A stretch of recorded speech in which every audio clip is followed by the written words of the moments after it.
what is my name? My name is Bhante Saranapala. I teach meditation, as you have noticed, since 7. I'm still here, 2.5 hours now, right? Still sitting in this posture without changing it, right? The core beliefs of Buddhism are, number one, not doing any bad. Number 2, doing all that is good. Number 3, purifying your own mind. Now, based on these 3 teachings, the beliefs, we can expand the entire Buddhist philosophy. Buddhism is asking or is addressing a fundamental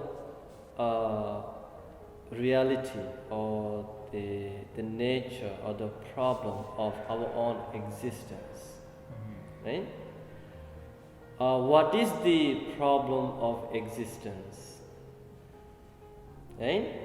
The problem of existence is insecurity. What is this insecurity? You feel insecure all the time.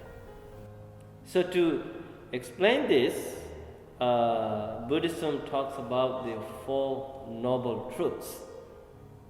Right? 4 noble truths. The first truth talks about the problem of existence, which is dukkha. Dukkha has been translated into English as suffering, but the English word suffering has a negative connotation. But literal meaning of this word dukkha means dukkha. Du means difficult, kha means to bear. So dukkha means difficult to bear. Now the question is, what is difficult to bear in life? Right? So one of the deeper understanding of this word dukkha is that there is conflict, constant conflict between the wish and the reality. Now, what is your wish? And what is the reality? You wish to be looking young all the time.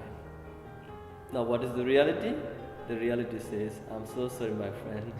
You can't remain young forever. You have to grow old. Right? You wish to remain healthy all the time. But reality says, hey, your body is subject to sickness. Your mind is subject to sickness.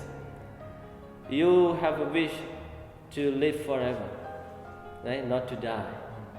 But the reality says, hey, if you are born, you have to die one day. Look around.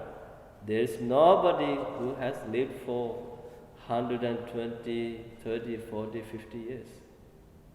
Right? Everybody dies.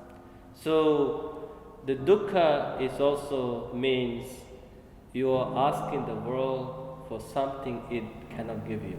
Now what are you asking the world? So many things. Is world giving you what you're asking for? To a certain degree, but you cannot sustain it all the time. It's changing. So this is the problem. So we are insecure. Insecure in the nothing is stable. Everything is unstable in life. And this is because there's a root cause. The root cause is I want to exist. I want to. What does it mean? You're craving. You want to exist, but your existence is threatened by change. The second truth is the samudaya. Samudaya means the origin of this problem of existence, the dukkha. And that is the tanha. Tanha in Pali, Trishna in Sanskrit. Tanha means thirsty.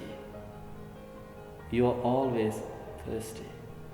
You are never satisfied. You are not satisfied with your personality, your look, the things you do. Right? So the Buddha, he identified the problem in life. It's not my dukkha or your dukkha. It's not my problem, your problem. what he is saying that there is suffering, there is this problem. It doesn't really matter whoever you are.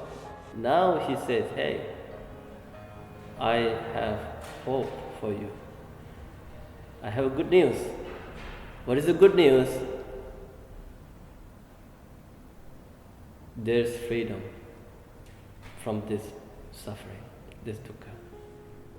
That is what he called nirvana or nibbana. That is the third truth, the cessation of suffering. Although your life is miserable, but don't lose your hope. Right? I'm bringing you this good news, the hope that that is liberation, the freedom from suffering. But keep in mind, to gain freedom from this suffering, there is something that you have to do. I cannot do it for you. Nobody can do it for you, but you have to do it by yourself. You have to follow. There's a path. And that is what you call magga. Magga means a path. And this path is called the Noble Eightfold Path. Arya Attangika Magga. Noble Eightfold Path. So, there's right understanding, right intention, right speech, right action, right livelihood, right effort, right mindfulness, right concentration. So these are the 8 factors, right? 8 paths. Although there are 8, basically there are 3 practices that you have to do, 3 steps. What we call sila, samadhi, panya. Sila means morality. Samadhi means meditation. Panya means wisdom. So, morality is the foundation. Now, what is this morality? Morality is all about good behavior. For the Buddhist, as a layperson, you have to follow 5 precepts. 5 precepts we call panchasila. Not taking life of any living being, not taking anything which is not given to you, and not engaging in sexual misconduct, not speaking falsehood, not taking any intoxicant drinks and drugs. So in other words, no killing, no stealing, no sexual misbehavior, no lying, no alcohol, no drugs. Right? So now, our mind always, inclines to do these things. So, because of this inclination of doing bad things, our life becomes miserable, right? So, and that is what we call the bad karma. Remember, everything that you do, there is a reaction, there is a consequence, right? So you are not free. If you do these bad things, you could be free from the civil law. You can escape from the civil law, but you cannot escape from the karma law. Karma will get you, right? So instead of engaging these bad deeds, so you train your mind to do the opposite, meaning instead of killing, give the life to other sentient beings, give freedom, cultivate love and compassion for all sentient beings. So that is, when you do something negative, bad, that is, this is what we call the tunnel vision. It's a narrow-mindedness. You're just thinking of your own pleasure. But then here, this precept says, hey, think broadly. Go beyond this shell. Think about others. Nobody likes to be killed. Nobody likes to be harmed. I'm pretty sure you don't like to be harmed. Right. Me too. So then why should we do it? But if we are selfish, we're narrow-minded, then of course we don't really care about you. I don't really care what you think, what you feel. Right? So that is bad. So here Buddha wants you to think broadly. Buddhism is all about thinking broadly. You include all sentient beings into this. So instead of stealing, you practice giving. Instead of engaging in sexual misconduct, you become content with whatever you have. See now, because of abusing your freedom, right? You are legally married, but if you try to go after other women, then of course there's lots of legal problem. Then your life becomes miserable, right? So that's why there are lots of divorce rates, right? Divorce rate is going high. So instead of lying, you speak the truth, right? And instead of taking alcohol, cultivate, the consciousness, mindfulness. So this is the foundation, the morality. So we do practice these 5 precepts to create the good behavior, good conduct. And based on this, then we practice meditation. That is samadhi. Samadhi means calm. Remember, when you do bad things, mind becomes agitated. So we need to cultivate, to purify the mind, right? Remember in the first I said, not doing any bad things, doing all the good things and purifying the mind. So to purify the mind, we meditate. So through meditation, we relax the body, calm the mind, and we make our mind stable and calm. With this stable and calm mind, we can see the things as they really are. That is wisdom, right? And the whole function of the wisdom is to see the things as they really are. Understand that everything is impermanent in this world. Nothing is permanent.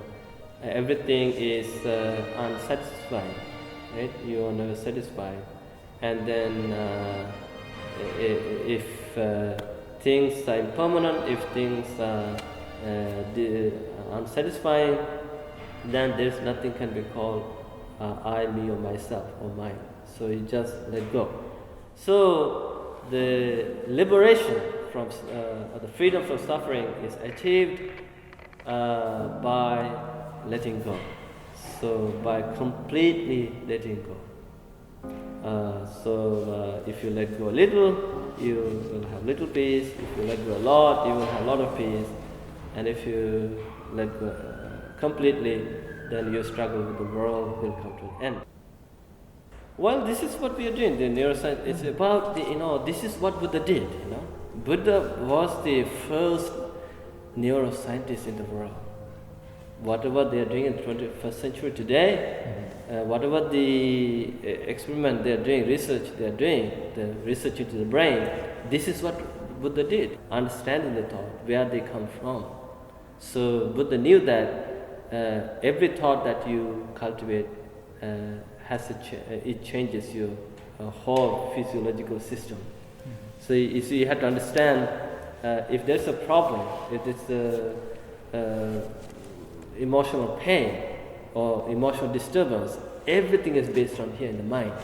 So the Buddhism is all about mind, about the brain, the changing the mind, changing the negative mind to positive.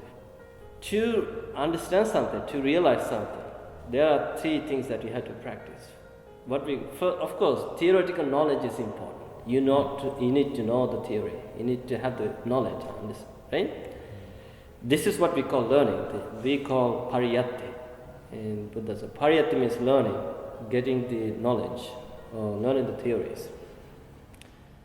But getting the knowledge is not enough.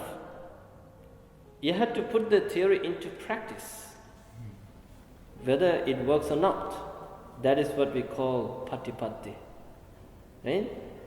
And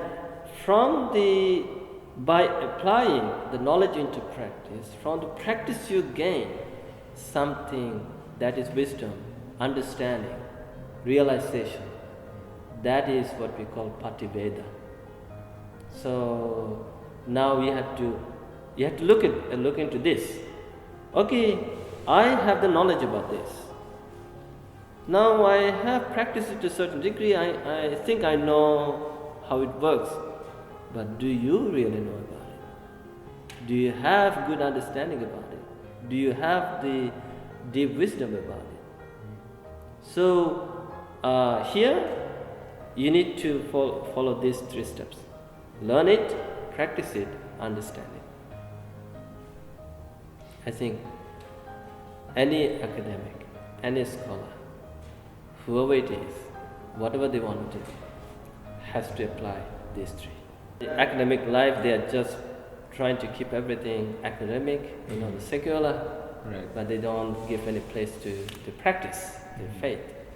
Buddha said this, and Carl Jung also said that later. He said, those who look outside dream, those who look within awaken, enlighten.